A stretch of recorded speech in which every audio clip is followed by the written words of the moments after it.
I live in Sweden, as you might know, and sometimes at the time of sunset or sunrise, the sky gets so beautifully colorful. I wondered how we can change the sky in the image as well, and the smart Adobe Photoshop gave me the answer. Hi there from Cherries. Let's get our hands arty with a sky replacement technique. Open the image you want to change its sky and open Edit menu. Select Sky Replacement and a window will pop in. This is Photoshop giving us some default types of sky we can choose from. Different styles are collected here.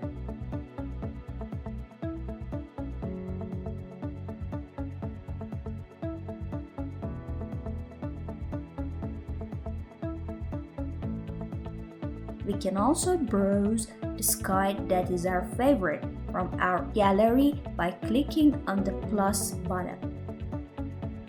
Here I browse the sky I like the most.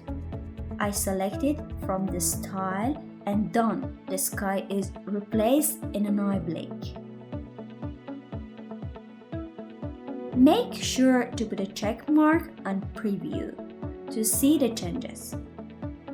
To make the image more natural, we can tweak the edges settings. Use Shift Edge slider to blend the sky with other elements of the image. Use Fade Edge slider to control the sharpness of a sky edge fading to the background. Use the Brightness slider to change the brightness of the sky. The Temperature slider is to adjust the color of background image with the sky image. Scale slider helps to scale up and down the size of the sky.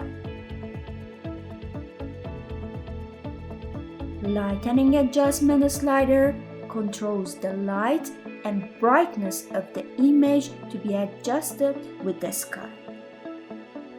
And finally, Color adjustment slider controls the color of the background image to be adjusted with the sky color. Perfect! Press OK and we are done. As you can see, the new sky with its effects are added as a separate layer and we can simply toggle its visibility on or off. It's a fantastic technique to replace the sky. Hope you like this technique and use it in your artworks.